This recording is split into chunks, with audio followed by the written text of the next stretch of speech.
Today, I'll walk you through the straightforward process of incorporating two distinct types of motion blur in DaVinci Resolve. Let's dive right in.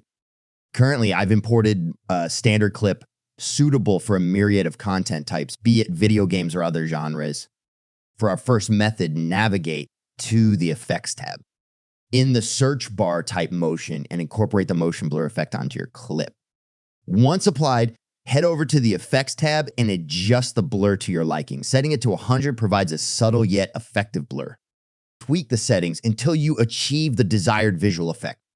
Now, transitioning to our second method, let's remove the previously added motion blur. Once again, access the Effects tab, input motion into the search, but this time select motion trail. This effect enhances motion blur intensity, ideal for accentuating clips with pronounced movement. To selectively apply this blur, position your timeline slider where the blur should commence. Activate the keyframe feature adjacent to drop off and set its value to 0.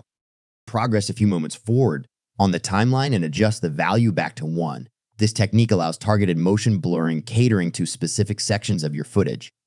There you have it. These methods equip you with the skills to introduce motion blur in DaVinci Resolve creatively.